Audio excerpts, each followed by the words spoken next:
Alhamdulillahilladzi arsala rasulahu bil huda wa dinil haq liyudhhirahu 'alad dini kullihi wa kafa billahi syahida wa asyhadu an la ilaha illallah wahdahu la syarikalah iqraran bihi wa tauhida wa asyhadu anna Muhammadan abduhu wa rasuluh. Allahumma salli wa sallim ala nabina Muhammadin wa ala alihi wa ashabihi ajmain, amma ba'd. Ikhwan wa akhwati fillah, habibakumullah, hadirin al hadirat rahimani wa rahimakumullah. Segala puji bagi Allah Subhanahu wa taala yang telah memberikan kesempatan kepada kita untuk senantiasa melaksanakan sebagian kewajiban kita selaku kaum muslimin muslimat setelah kita melaksanakan salat maghrib berjamaah dilanjut dengan talabul ilm. Mudah-mudahan kemudahan yang kita laksanakan atau yang kita lakukan di dalam memperdalami ilmu agama ini merupakan kehendak kebaikan dari Allah Subhanahu wa taala. Allah menginginkan kita menjadi hamba yang lebih baik karena Rasul sallallahu alaihi wasallam beliau bersabda, man yuridillahu bihi khairan yufaqihu fiddin. Barang siapa yang Allah kehendaki baginya kebaikan, maka Allah akan fahamkan dia di dalam agamanya. Jadi ketika Allah Subhanahu wa taala menginginkan hambanya menjadi hamba yang baik, Allah akan fahamkan dia di dalam ilmu agama. Bukan Allah akan jadikan dia orang kaya raya, bukan. Bukan Allah akan jadikan dia orang yang terkenal, bukan. Tetapi ketika Allah menginginkan hambanya menjadi hamba yang baik, maka Allah akan jadikan hamba tersebut hamba yang faqih, hamba yang faham dalam ilmu agama.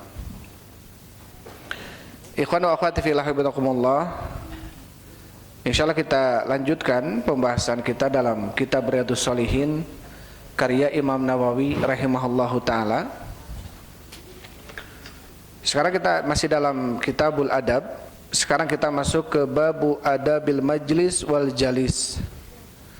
Bab adabi ma'al majlis wal jalis. Bab adab atau etika tentang bermajlis dan juga tentang jalis.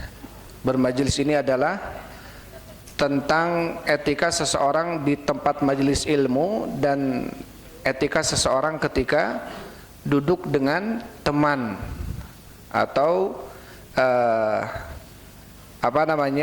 ketika berkaitan dengan teman duduk di dalam bermajlis. Jadi intinya di dalam bab ini Imam Nawawi rahimahullahu taala itu menjelaskan tentang bentuk kesempurnaan Islam, sampai-sampai Allah Subhanahu wa taala di dalam bermajlis pun, di dalam duduk sekalipun ketika mencari ilmu ada etikanya. Ada tata caranya, ada hal-hal yang perlu untuk diketahui oleh kita selaku kaum muslimin muslimat. Jadi enggak duduk asal duduk saja, tetapi ada adab-adabnya, ada etika-etikanya. Ini menunjukkan tentang apa? Tentang kesempurnaan Islam. Jadi dalam hal terkecil sekalipun Islam sudah mengatur. Ya, Islam sudah mengatur. Sampai di dalam hadis Abu Dzar yang diriwayatkan oleh Imam Ahmad, Abu Dzar mengatakan bahwasannya, beliau mengatakan bahwasannya apa? Rasul sallallahu alaihi wasallam ketika wafat, wa ma ta'iru yuqallibu janahihi fis sama illa dzakara lana minhu ilman. Jadi Abu Dzar mengatakan tatkala Rasul sallallahu alaihi wasallam itu diwafatkan oleh Allah Subhanahu wa taala, ya, dan Rasul sudah menyampaikan kepada kita perkara sekecil apapun. Wa ma ta'iru yuqallibu janahihi, dan tidaklah seekor burung yang mengepakkan sayapnya sekalipun kecuali Rasul menyebutkan ilmu tentangnya. Ya, menyebutkan ilmu tentangnya. Sampai dalam riwayat disebutkan hatta al-khiraah, sampai di dalam di dalam permasalahan WC sekalipun itu sudah ada ilmunya. sudah ada etikanya, sudah ada adab-adabnya. Terlebih ya poin-poin yang lebih penting dari itu, akidah, fikih, gitu ya, bagaimana tata cara agar salat kita benar, agar salat kita diterima oleh Allah Subhanahu wa taala. Maka lebih-lebih ada ilmunya. Ada ilmunya. Dalam kaidah para ulama usul fikih mengatakan ma la yatimul wajibu illa bihi fahuwa wajib. Tidak akan sempurna suatu kewajiban kecuali dengannya, maka nyahnya itu jadi wajib. Salat hukumnya wajib. Tentang ilmu bagaimana salat kita agar diterima, ya, karena kalau tidak dengan ilmu dia tidak diterima salatnya, berarti ilmu tentang salat bagaimana salat yang benar adalah wajib, karena ilmu tentang salat adalah wajib. Dan begitu seterusnya, ya. Jadi tidak akan sempurna suatu kewajiban kecuali dengan itu, maka itunya jadi wajib. Ilmunya, pengetahuan tentang yang wajib tersebut menjadi apa? Menjadi ilmu yang wajib. Artinya bukan ilmu yang artinya ya sudahlah itu mah bagian para asatidz saja, bagian para ulama saja. Tidak.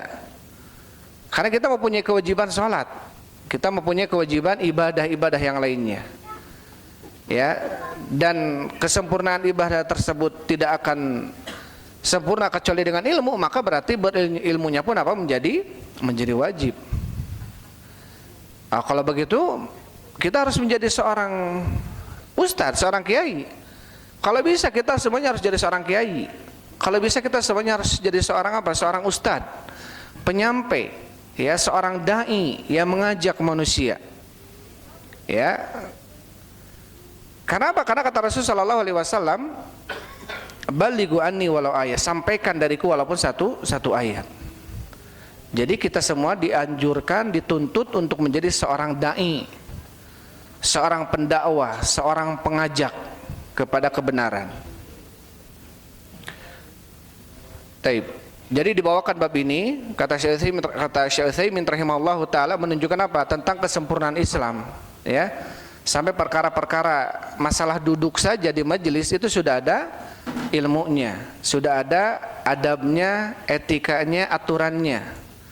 Apalagi ya tentang permasalahan yang lebih besar, seperti bertetangga, bagaimana adab bertetangga dengan tetangga, ya.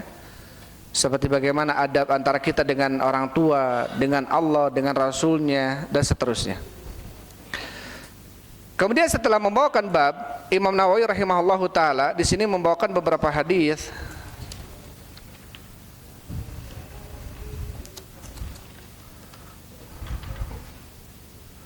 Taib. Ada 7, ada 8, ada 9 hadis ya, atau 10 hadis dalam bab ini.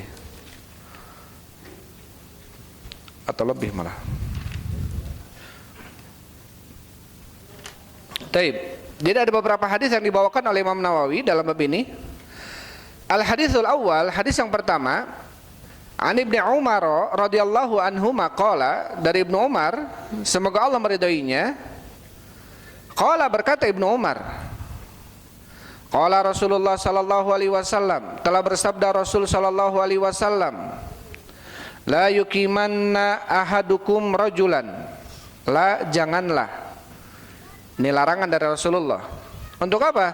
Yuqimanna, membangunkan, ya, menyuruh seseorang untuk bangun dari tempat duduknya. Ini dengan nun taukid, artinya janganlah betul-betul seseorang di antara kalian, ahadukum, seseorang di antara kalian, rajulan, membangunkan seseorang min majlisi, dari tempat duduknya, tsumma yajlisu fihi, kemudian duduk dia di tempatnya. Walakin, akan tetapi, tawasau, berluas-luaslah, watafassahu, dan berlapang-lapanglah. Wa kana Ibnu Umar, dan terbukti Ibnu Umar, idza qama lahu rajulun min majlisihi, apabila ada seseorang yang bangkit dari majelisnya, ya, keluar dari majelisnya mau melakukan hajat misalkan, ya, lam yajlis fihi, maka Ibnu Umar tidak duduk di tempat dia sampai orang tersebut betul-betul dipastikan enggak kembali lagi.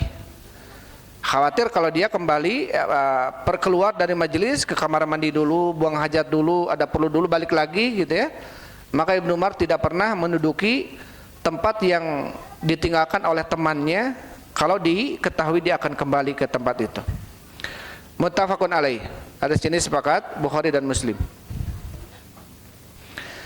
Di dalam hadis ini Rasulullah SAW ada bentuk larangan dari Rasulullah SAW karena la ini la nahiyah, artinya la, janganlah yukimanna ahadukum, seseorang di antara kalian betul-betul membangunkan, artinya menyuruh orang untuk bangun dari tempat duduknya, pindah. Tsumma yajlisu fihi, kemudian dia duduk di tempatnya, padahal dia sudah duduk. Kita masuk ke majelis, ya, kemudian ada orang duduk di tempat itu, kita usir dia, kamu sebelah sana, atau kita suruh dia kemana, kita duduk di tempat dia. Ini tidak boleh. Tetapi apa kata Rasul? Tawassa'u, coba sedikit geser, atau tafassahu, sedikit berlapang-lapanglah. Jadi kita meminta kepada teman kita agar coba geser sedikit duduknya, gitu ya. Karena keutamaan yang dia mampu menggeser duduk untuk teman yang lainnya itu akan dilapangkan oleh Allah Subhanahu wa taala. Ya ayyuhalladzina amanu idza qila lakum tafassahu fil majalisi fafsahu yafsahillahu lakum. Wahai orang-orang beriman, apabila dikatakan kepada kalian, ya, berlapang-lapanglah di dalam majelis, maka hendaklah kalian berlapang-lapang. Artinya memberikan tempat untuk temannya kalau dikira memang masih cukup, gitu ya. Tapi kalau sekiranya udah sangat padat sekali, nggak ada ruang untuk duduk, ya kita bicara dengan baik-baik bahwa tempatnya memang sudah penuh. Dan kita pun tentunya tidak boleh memaksakan. Kita hanya menganjurkan saja. Tidak boleh memerintah. Kita hanya menganjurkan untuk berlapang-lapang, berluas-luas di dalam bermajlis. Karena balasannya kata Allah Subhanahu wa taala, "Idza qila lakum tafassahu fil majalisi fafsahu." Maka berlapang-lapanglah kalian. Apa balasan dari Allah? Yafsahillahu lakum. Maka Allah akan memberikan kelapangan bagi kalian. Ya, di sini umum yafsahillahu lakum. Allah akan memberikan kelapangan Allah akan memberikan kelapangan kepada kalian. Artinya apa? Semua bentuk yang di dalamnya ada karb, ada kesempitan, maka Allah akan jadikan dia lapang. Nah, maka ini balasan, ya, ini balasan dari Allah Subhanahu wa taala ketika kita memperbaiki hubungan kita dengan manusia. Dalam hadis Rasulullah SAW mengatakan, wallahu fi aunil abdi makanal abdu fi auni akhi. Dan Allah akan menolong hambanya selama hambanya menolong hamba yang lainnya. Irhamu man fil ardi yarhamuka man fis sama. Sayangilah oleh kalian orang-orang yang ada di bumi, maka kalian akan disayangi oleh zat yang ada di langit. Ya, tafassahu yafsahillahu lakum. Berluas-luaslah kalian, berlapang-lapanglah kalian, maka Allah akan memberikan kelapangan kepada kalian. Artinya apa? Artinya ketika kita memberikan kemudahan kepada saudara kita yang lainnya, maka Allah akan memberikan kemudahan kepada kita. Terlebih di dalam apa? Bermajlis. Ya, bermajlis untuk mencari ilmu agama. Dan ini perlu untuk kita tanamkan, ya, pada diri kita. Ketika kita memberikan kemudahan kepada orang-orang beriman, kaum muslimin, maka harus kita yakini kita pun akan diberikan kemudahan oleh Allah Subhanahu wa taala. Maka ungkapan para ulama mengatakan apa? Innallaha yu'amiluhu, atau innallaha sayu'amiluhu bima amala bihil ibad. Sesungguhnya Allah akan memperlakukan seseorang sebagaimana dia memperlakukan hamba yang lainnya. Ya, ketika kita memperlakukan keras kepada orang lain, kemungkinan kita akan diperlakukan keras oleh Allah Subhanahu wa taala, dan sebaliknya. Ya, dan sebaliknya. Ketika kita memperlakukan dengan mudah kepada orang lain, justru kita akan diberikan kemudahan oleh Allah Subhanahu wa taala. Ini di dalam bermajlis, artinya yang mungkin perkaranya sepele. Apalagi dalam perkara-perkara yang lainnya, perkara menjual, perkara membeli, gitu ya. Karena Rasulullah SAW samhan idza ba wa samhan idza ishtara. Rasulullah SAW itu kalau menjual atau membeli, beliau samhan. Sama itu mudah di dalam menjual, mudah di dalam membeli. Enggak artinya kita kalau beli nawar mati-matian, kalau jual meninggikan bati tinggi-tingginya, enggak. Ya. Saman idza ba'a wa saman idza ishtara. Mudah ketika menjual, mudah ketika ketika membeli. Ini senantiasa memudahkan urusan. Baik. Itu hadis yang pertama.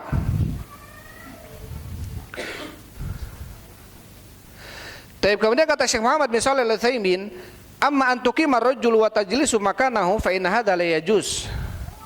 Ya, karena ketika seseorang dia membangunkan orang lain agar pindah dari tempat itu dan dia duduk di dalamnya di tempat itu, ini la yajuz, tidak boleh. Hatta fi majalisis salat, sampai dalam majelis salat sekalipun. Mentang-mentang di depan kita ini saf pertama ada anak kecil, kita usir dia ke tukang maneh leutik keneh, ya, orang kaharep, ini nggak boleh, ya, kecuali anak kecil yang belum balik, yang belum umur tamyiz, artinya nggak tahu mana yang benar mana yang salah, belum bisa berwudu, ya, mungkin 5 tahun, 6 tahun, 4 tahun, ya, karena kata Rasul Shallallahu Alaihi Wasallam, liani ulul al-hilmi, atau dalam hadis apa, Rasul Shallallahu Alaihi Wasallam, hendaklah yang seseorang yang duduk di tempat di belakangku, kata Rasul Shallallahu Alaihi Wasallam, adalah orang yang ulul ahlam wan nuha, artinya orang yang berfikir, orang yang pintar, orang yang balik. Ya, maka di sini kata Syekh Utsaimin rahimahullah, sampai apa? Sampai dalam majelis salat sekalipun, mentang-mentang kita ustadz, mentang-mentang kita pembesar gitu ya, di depan kita sepertama dia masih murid, masih kecil, kita usir dia, pindah ke belakang, kita naik ke depan, ini tidak boleh. Ya, ini tidak boleh karena dia yang berhak mendapatkan posisi itu. Makanya dalam masalah ibadah ini kita tidak boleh kita ithar sama orang lain, kita mendahulukan urusan orang lain. Mangga Ustadz dipayun sok Ustadz sok pertama, enggak, kita harus duluan. Enggak ada ustadz, enggak ada siapa. Kalau memang telat, ya telat saja sudah. Ini dalam masalah ibadah. Tapi kalau masalah dalam dunia, mungkin kita perlu takrim, memuliakan guru. Dalam masalah dunia saja, atau adapun dalam masalah ibadah, masalah akhirat, maka apa? Fastabiqul khairat, bersegeralah kalian, berlomba-lombalah kalian di dalam apa? Kebaikan. Ini kalau dalam masalah apa? Masalah akhirat. Kata Syekh Utsaimin rahimahullahu taala, "Law ra'aita insanan fi shafil awwali fa innahu la yahillu laka an taqula lahu kum." Apabila kau melihat ada seseorang dia berdiri di saf pertama, kemudian tidak halal bagimu mengatakan kepadanya kum, berdiri. Pindah artinya tsumma tajlis fi makanihi, kemudian kamu duduk di tempatnya. Ini tidak boleh. Assalam. Hatta walau kana sabiyan, sampai pun orang yang duduk di saf pertama ini adalah anak kecil, ya, fa innahu la yahillu laka an tuqimahu fi makanihi wa tusalli fihi li'anna al-haditsa 'am. Ya, maka bagimu tidak boleh apa? Memindahkan dia dan kamu sholat di tempatnya, karena hadis ini umum. Hadis untuk apa? Untuk agar apa? Seseorang dia berhak mendapatkan tempatnya. Ya, maka Rasulullah sallallahu alaihi wasallam mengatakan alaihi. Kalau mereka seandainya tahu tentang kedudukan saf pertama, lastahamu alaihi, maka betul-betul mereka akan berlomba-lomba. Kalau bisa apa? Kalau bisa diundi untuk apa? Untuk bisa saf pertama. Kalau mereka tahu tentang keutamaan saf pertama. Jadi kalau anak kecil atau yang lebih kecil dari kita dia sudah duduk di saf pertama, maka tidak boleh bagi kita untuk memindahkan dia. Ya, kecuali anak kecilnya dalam kondisi apa? Dia tidak balik, artinya tidak bisa membedakan yang baik dan yang benar, yang baik dan yang buruk. Ya, anak kecil mungkin 6 tahun ke bawah kan main, sholat ke saf pertama mundur ke belakang, lari-lari, maju lagi. Tapi kalau 7 tahun, 8 tahun dia belum balik, 7 tahun, 8 tahun, 9 tahun belum balik laki-laki itu. Biasanya paling cepat tuh 10 tahun baru balik laki-laki, atau 11, 12 baru ada yang balik. Umur 8 tahun ini, makanya kenapa Rasul mengatakan alimu abnakumus sholat wa hum sab'a sinin, ajarkan anak kamu sholat umur mereka dalam kondisi berapa tahun?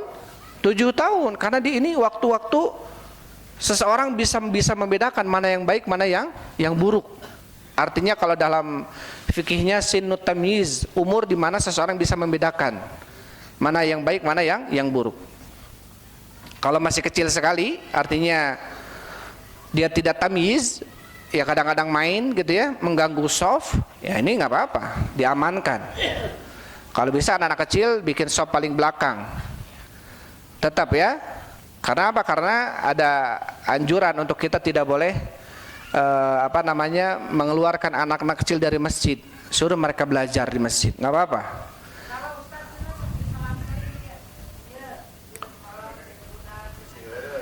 Kalau diselang-seling, si anaknya belum wudu, nggak tahu, belum umur tamyiz, ini dikhawatirkan justru memotong soft, ya. Kecuali si anak 7 tahun ke atas, 8 tahun, dia sudah wudu, benar wudunya, walaupun belum balik, sah salat dia. Beda kalau dia belum tamyiz, maka 8 tahun ya, dan insya Allah 8 tahun udah nggak main ya. Yang main itu biasanya 5 tahun ke bawah, 6 tahun ke bawah, itu biasanya main-main. Kalau diseling justru dikhawatirkan memotong soft. Apalagi si anak tersebut tidak berwudu. Ya, apalagi si anak tersebut tidak berwudu. Apalagi si anak ke masjid pakai pampers. Terus di pampersnya ada kotoran misalkan. Nah, ini sebaiknya dia di paling belakang saja.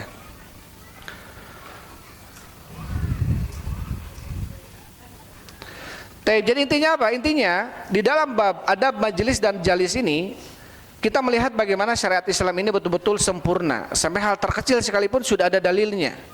Makanya kita perlu berjalan di atas dalil. Ya, sampai kalau kata Abdullah bin Mas'ud, beliau mengatakan apa? Tabi'u, ittabi'u wala tabtadi'u, faqad kufitum. Kata Abdullah bin Mas'ud sebagai Allah meridhoinya, ittabi'u, ikutilah oleh kalian, artinya apa? Dalil, jalan. Wala tabtadi'u, janganlah kalian membawa jalan-jalan baru, membuka jalan yang baru, itu susah. Yang satu susah, yang kedua nggak akan diridhoi oleh Allah Subhanahu wa taala kalau kita membuat jalan yang baru. Ya. Karena Islam ini sudah ada relnya. Kata Rasul sallallahu alaihi wasallam kepada Abdullah bin Mas'ud, "Khattalana Rasulullah khattan." Rasul menggariskan bagi kami satu garis yang besar, yang panjang, yang lurus. Dan mengatakan hadza siratullahi mustaqiman, ini jalan Allah yang lurus. Kemudian Rasulullah kata Abdullah bin Mas'ud menggariskan garis kiri dan garis kanan yang banyak. Kalau kita lihat gambarkan seperti tulang ikan gitu ya, garis kiri kanan yang banyak. Wa hadza subulu syayatin wa hadhihi subulu syayatin, dan ini jalan-jalan syaitan. Artinya Islam itu sudah ada relnya, Islam itu sudah ada garisnya, sudah ada jalannya, tinggal kita berjalan di atas jalan itu. Bagaimana kita bisa tahu jalannya itu? Berarti kita harus mencari apa? Mencari tahu dengan cara apa? Mengkaji ilmu agama. Ya.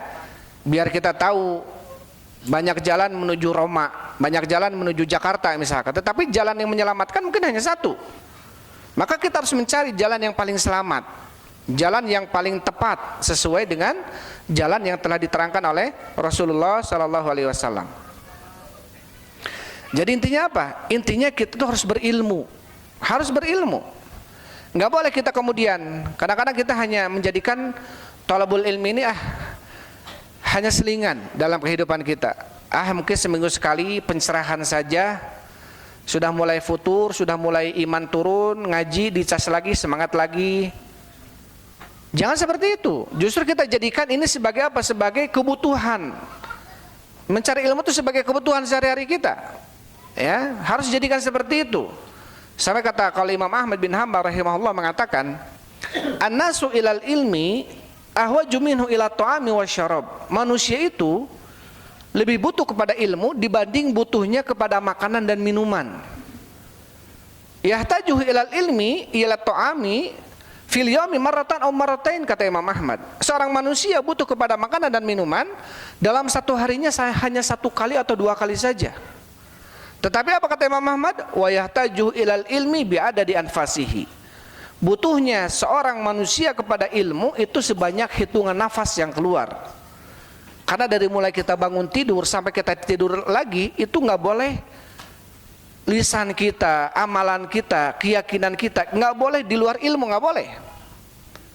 Karena kalau di luar ilmu, apa kata Allah? Wala takfu ma laisa laka bihi ilm. Tidak boleh kalian berucap, bersikap, berkeyakinan yang tidak ada padanya ilmunya. Jadi harus ada ilmunya. Kenapa? Inna sam'a wal basar wal fuada kullu ulaika kana anhu mas'ula. Ucapan yang keluar dari kita, pandangan yang kita lihat, pendengaran yang kita dengar, keyakinan yang kita yakini, itu akan ditanya, apa dalilnya kamu meyakini ini? Apa dalilnya kamu berucap seperti ucapan ini? Karena semuanya apa? Ma yalfidhu min qaulin illa ladaihi raqibun atid. Tidaklah sebuah ucapan yang keluar dari lisan kecuali ada padanya apa? Raqib dan atid yang memantau, menulis. Ya, kalau baik ucapannya, benar ucapannya ditulis kebenaran, kalau jelek kejelekan. Artinya tidak ada yang luput ya dari ilmu Allah Subhanahu wa taala. Makanya kenapa kita harus berilmu? Ya. Sampai kata Imam Bukhari rahimahullahu taala, babu al-ilmi qabla al-qauli wal amal. Bab berilmu dulu sebelum berucap dan beramal. Ya, jadi sebaiknya mending kita diam. Ada dalil baru beramal. Enggak ada dalil, enggak tahu, mending diam aja. Ya. Karena kita tidak tahu ilmunya. Karena ibadah itu harus didasari dengan ilmu. Enggak boleh. Kenapa kamu sholat? Enggak tahu. Kakek saya sholat, nenek saya sholat, saya pun sholat. Jadi seakan-akan apa? Taklid dia. Tapi harus betul-betul diketahui, ini kewajiban saya sebagai seorang muslim, ini rukun daripada rukun Islam, saya harus sholat. Apalagi kalau tahu dalilnya. Ya, apalagi kalau tahu dalilnya. Taib. Kemudian hadis yang kedua, qala Imam Nawawi rahimahullahu taala, al haditsu tsani, hadis yang kedua, wa Nabi Hurairah radhiyallahu anhu, dari Abi Hurairah semoga Allah meridainya, anna Rasulullah sallallahu alaihi wasallam qol, bahwasanya Rasul sallallahu alaihi wasallam bersabda, idza qama ahadukum min majlisin, apabila seseorang di antara kalian bangkit dari majlisnya, tsumma raja ilaihi, kemudian dia kembali ke tempat duduknya itu, fahuwa ahaqqu bihi, maka dia lebih berhak terhadapnya. Artinya terhadap tempat duduknya itu. Ini menunjukkan di dalam Islam ini betul-betul ya, tempat duduk, apalagi tempat duduknya seorang berilmu yang mencari ilmu agama, ini posisinya apa namanya diperhatikan dalam Islam ini. Kita ketika ada seseorang duduk, apalagi di depan misalkan ya, kemudian dia keluar hendak duduk lagi di depan, maka dia berhak dengan tempat duduk pertamanya. Nggak boleh diganggu. Kecuali memang diketahui dia tidak akan kembali ke majelis itu. Ini menunjukkan apa? Menunjukkan tentang sebaik-baik majelis adalah majlisul ilm. Ya, sampai tempat duduknya pun tidak boleh. Karena di sini apa? Di sini larangan seseorang untuk duduk di tempat orang lain. Berarti tidak boleh. Kalau kata Syekh Utsaimin, hukumnya apa? La yahil, tidak halal. Kecuali kalau sudah diizinkan. Ya, ini enggak sepele hukumnya. Ya, tidak sepele hukumnya. Menunjukkan apa? Menunjukkan majlisul ilm, tempat duduknya orang-orang berilmu itu sangat apa? Sangat diperhatikan kedudukannya dalam Islam, atau mempunyai kedudukan yang mulia dalam Islam. Sampai-sampai Rasulullah sallallahu alaihi wasallam mengatakan, majtama'a qaumun fi baitin min buyutillah, tidaklah berkumpul satu kaum di rumah daripada rumah-rumah Allah. Artinya mereka duduk mencari ilmu agama. Yatluna kitaballah, membacakan kitabullah Al-Qur'an, wa yatadarasunahu bainahum, saling mengajarkan di antara mereka, illa nazalat alaihimus sakinah, kecuali akan turun kepada orang-orang yang duduk di majelis itu apa? Sakinah, ketenangan. Wa ghasyiyatuhumur rahmah, mereka akan dipenuhi dengan rahmat kasih sayang oleh Allah Subhanahu wa taala. Wa hafathumul malaikah, malaikat akan duduk dengan mereka sebagai tanda ridho kepada orang-orang mencari ilmu agama. Dan apa yang terakhir? Wa dzakarahumullahu fiman inda, Allah akan menyebut nama-nama yang duduk di majelis ilmu, disebut di hadapan makhluk yang ada di sisinya, yaitu di hadapan para malaikatnya. Artinya tempat duduknya orang berilmu di majelis ini mulia. Sampai-sampai Allah akan menyebut nama-nama orang itu di hadapan makhluk yang lebih mulia dari kita, di hadapan para malaikatnya. Dua kondisi, ada yang masih ingat? Dua kondisi di mana manusia dieluk-elukan oleh Allah di hadapan para malaikat. Yang pertama adalah majelis ilmu. Yang kedua adalah ketika wukuf di Arafah. Ketika seseorang wukuf di Arafah, kata Rasul sallallahu alaihi wasallam dalam diskusi, Allah berfirman, innallaha yubahi bihimul malaika, sesungguhnya Allah membanggakan orang-orang yang sedang wukuf di Arafah. Kata Allah kepada malaikatnya, undur ila haula, wahai malaikat, lihatlah mereka, ya'tuna sa'sa'an wa gubaran, datang ke lembah ini, yaitu lembah Arafah, dalam kondisi penuh dengan debu dan kecapean. Allah banggakan mereka. Allah sebut nama mereka yang wukuf di Arafah. Dan bagi orang yang tidak mempunyai kesempatan wukuf di Arafah, ada majelis yang majelis itu dibanggakan oleh Allah di hadapan para malaikatnya.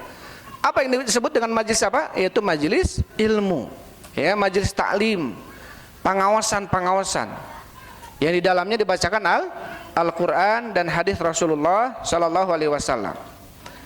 Makanya tidak sepele. Majelis ilmu ini bukan perkara sepele, sangat penting bagi kita. Untuk kalau bisa kita menjadikan itu sebagai apa? Sebagai kewajiban, ya, kebutuhan pokok bagi kita. Kalau bisa kita jadikan itu sebagai kebutuhan pokok bagi kita. Dan itu pun bisa membuat apa? Salah satu sebab dimudahkannya urusan dunia kita. Jangan khawatir. Sibuk cari ilmu dunia iraha. Padahal Rasul sallallahu alaihi wasallam menjamin orang yang memperhatikan thalabul ilmi, maka Allah akan perhatikan urusan dunia dia. Dalam hadis Anas bin Malik yang diriwayatkan oleh Imam Tirmidzi, Anas bin Malik pernah menceritakan, ada dua orang adik kakak datang kepada Rasul sallallahu alaihi wasallam, ahaduhumal muhtarif wal akhar yatlubul ilma inda Rasulillah. Yang satu kerjaannya mencari dunia, artinya bekerja, cari uang. Tapi yang satu lagi saudaranya ini hanya duduk dengan Rasul, cari ilmu aja. Dikit-dikit duduk dengan Rasul, tanya-tanya ilmu kepada Rasulullah. Akhirnya apa? Akhirnya fasyaka akhahul muhtarif ila Rasulillah sallallahu alaihi wasallam. Maka saudara yang bekerja cari dunia ini lapor kepada Rasul, ngeluh. Ya kurang lebih bahasanya, Rasulullah, ini saudara saya kerjaannya cuma duduk aja dengan ilmu gitu. Kalau saya justru mencari dunia menghidupi dia. Artinya saya mencari rezeki untuk dia. Apa kemudian kata Rasulullah? La'allaka turzaku bihi. Bisa jadi kamu dimudahkan rezekimu oleh Allah karena saudaramu yang mencari ilmu. Akhirnya para ulama apa dalam hadis ini, min a'dham asbabi rizki talabul ilm, termasuk sebab yang paling besar di dalam mengais rezeki, menjadikan magnet rezeki gitu ya, itu adalah talabul ilm, mencari ilmu, ya, bekerja, ma'isyah, cari pakasaban, usaha, itu poin kesekian. Poin pertama tuh harus takwa, tawakal, sabar, istighfar, thalabul ilmi, baru kemudian harus ada usaha, dibarengi dengan usaha. Taib. Ini menunjukkan apa? Majelis atau tempat duduk seorang pencari ilmu itu adalah mulia ya di hadapan Allah Subhanahu wa taala, berharga di hadapan Allah Subhanahu wa taala, sehingga tidak boleh kemudian bermudah-mudah di dalam merebut tempat duduknya. Jadi orang-orang berlomba-lomba justru apa? Justru untuk mendapatkan tempat duduk di majelis ilmu. Karena apa? Karena keutamaannya. Baik, hadis yang ketiga.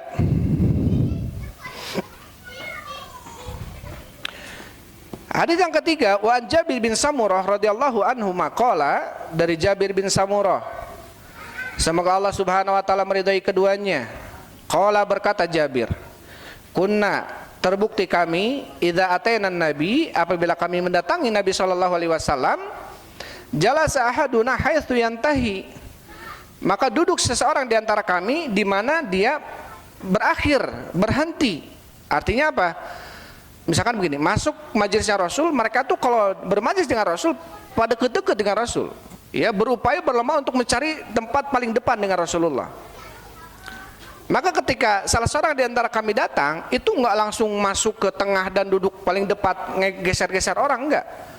Dia ketika telat, ya wayana, dia paling belakang, haitsu yantahi, di mana seseorang terhenti, nggak bisa lagi maju, berarti di belakang, paling belakang. Kecuali kalau majelisnya kayak kita ini kan kosong, duduk di depan nggak apa-apa, ya, kecuali ini ada kamera, ngehalangan kamera, ya, kayak tukang kamera marah nanti. Taib. Adapun hadis Nah, Rasul sallallahu alaihi wasallam an wasatil halq. Rasul melarang seseorang duduk di pertengahan halqah. Halqah itu majelis tempat duduk. Itu hadisnya dhaif. Ya, itu hadisnya dhaif. Jadi kadang-kadang kita melihat orang-orang duduk tuh malah nyender dulu gitu ya, muter tengahnya kosong, padahal enggak, justru perebut dengan Rasul SAW di hadapan Rasulullah. Adapun hadis yang beredar, nah Rasul sallallahu alaihi wasallam an julus wasatal halqi, Rasulullah melarang seseorang duduk di tengah-tengah halaqah. Halaqah ini tempat halaqah ngariung gitu ya. Itu hadisnya dhaif. Ya, hadisnya dhaif. Jadi anjurannya apa? Justru merapat. Bukan menjauh, apalagi nyarande. Tararunduh mungkin ya. Di dia oge tunu apalagi nyarande. Nah, iya. Itu nanti ditulis siapa yang tunduk tuh.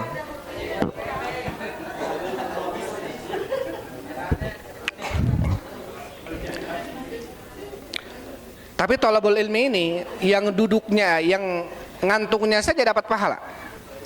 Ya, yang duduk bermajlis walaupun ngantuk dapat pahala gitu ya. Jadi nggak ada sia-sia. Nggak ada yang sia-sia kalau kita hadir ke majelis ilmu. Pada dalam hadis yang panjang, hadis Muslim, disebutkan innalillahi malaikatan sayyaratan. Sesungguhnya Allah punya malaikat, tugasnya itu sayyarah. Sayyarah ini kurir. Cari di dunia ini orang-orang yang duduk di majelis ilmu. Kalau ada, maka malaikat turun duduk dengan mereka. Duduk dengan mereka, mendengarkan apa yang diucapkan oleh pencari ilmu di dunia. Setelah beres, mereka naik ke Allah, lapor. Kata Nabi, wallahu a'lamu bidzalik. Padahal Allah lebih tahu apa yang dibicarakan oleh manusia di dunia itu. Tapi terjadilah hiwar ataupun percakapan antara malaikat dengan Allah Subhanahu wa taala. Itunya ketika ditanya, mereka ya Allah, mereka yusabihunak, yukabbirunak, yuhalilunak, mereka bertasbih, memujimu, bertakbir kepadamu dan seterusnya. Padahal mereka tidak melihat, tidak mengetahui saya, tidak melihat saya, tidak mengetahui tentang surga, bagaimana surga. Kata Allah, bagaimana kalau mereka tahu tentang surga? Maka mereka akan sangat betul-betul semangat di dalam mencari ilmu. Jadi tidak tahu surga itu seperti apa saja, mereka sudah semangat. Ya, kabar yang datang kepada kita tentang surga dalam Al-Quran dan hadis itu nggak detail. Itu disifati secara umum. Karena kalau kita tahu detailnya, Masya Allah, itu tidak bisa digambarkan oleh kata-kata. Ya, apa kata Rasulullah SAW tentang surga dalam hadis qudsi? Ada tuliba di solihin al jannah mala ainun ra'at. Surga itu adalah sesuatu yang tidak pernah dilihat oleh mata. Artinya di dunia ini nggak ada bandingannya lah. Wala udhunun sami'at, tidak pernah didengar oleh telinga. Sampai Rasul pun tidak menjelaskan kepada kita surga indahannya saking detailnya, enggak. Cuma disebutkan secara umum saja surga itu. Ya, kutufu hadaniyah, apa yang kita ingin kita tinggal petik. Kemudian apa yang kita mau akan ada, ya. Senang di sana, seseorang senang terus, tidak ada gundah, tidak ada gulana, sekitar itu. Tidak disebutkan secara detailnya tentang surga. Karena apa? Sesuatu yang tidak pernah dilihat oleh mata, tidak pernah didengar oleh telinga, wala khatar ala qalbil bashar, tidak pernah terbetik dalam hati-hati manusia. Dalam kondisi begitu saja, orang yang duduk bermajelis mencari ilmu agama karena iman, karena pengen surga, mereka berbondong-bondong. Kata malaikat, apalagi kalau mereka tahu tentang surga, ya, maka mereka lakanu asyaddu hirsan, maka mereka akan sangat lebih bersemangat lagi. Di akhirnya apa? Allah akan ampuni mereka. Saya akan mengampuni mereka. Allah kabarkannya kepada malaikat. Kemudian malaikat mengabarkan di sana itu ada seseorang yang tadinya dia nggak niat mencari ilmu agama. Dia pergi dari rumahnya nggak ada niatan mencari ilmu. Tapi kemudian di suatu perjalanan dia melihat orang-orang sedang berkumpul mencari ilmu agama. Akhirnya orang ini duduk dengan mereka. Kata Allah Subhanahu wa taala, wa ana aghfiru lahu, saya pun akan ampuni dia. Akan ampuni siapa? Akan ampuni orang yang duduk ini, yang tadinya nggak ada niatan mencari ilmu agama. Ya. Apa kemudian kata Rasul sallallahu alaihi wasallam tentang orang-orang yang duduk di majelis ilmu? Apa kata Rasul? Humul qaum la yashqa bihim jalisuhum. Mereka adalah suatu kaum yang pertemanan dengan mereka itu tidak akan pernah merugikan. Artinya apa? Pertemanan yang tidak pernah merugikan adalah para pencari ilmu agama. Jadi kalau kita berteman dengan seseorang, pastikan dia gemar cari ilmu. Karena setidaknya apa? Kalaupun dia jatuh kepada sebuah kesalahan, biasanya pencari ilmu dia akan merubah Kalau betul-betul dia mencari ilmu, karena dia akan mencari perbaikan. Ya, maka kalau mau berteman dengan orang, pastikan dia adalah orang yang gemar mencari ilmu agama. Karena apa? Karena kata Rasul, humul qaum la yasqabihim jalisu. Mereka adalah teman-teman yang tidak pernah merugikan. Ini menjadi modal bagi kita, bahan bagi kita, ya. Apalagi ketika kita para santri keluar dari ma'had, modal utama siapa yang harus kita jadikan pertemanan? Satu, yang paling pertama, pastikan dia adalah orang yang gemar mencari ilmu agama. Karena dia pasti akan ketika jatuh kepada salahnya pun bukan berarti dia pencari ilmu agama dia sudah jadi malaikat tidak mungkin salah, enggak. Pasti jatuh kepada salah, tapi apa setidaknya dia akan memperbaiki kesalahan. Baik, itu saja yang bisa sampaikan. Sudah dan wallahu a'lam bishawab. Alhamdulillah wassalatu wassalam ala Rasulillah subhanakallahumma rabbana bihamdik asyhadu an la ilaha illa anta astaghfiruka wa atubu ilaik. Assalamualaikum warahmatullahi wabarakatuh.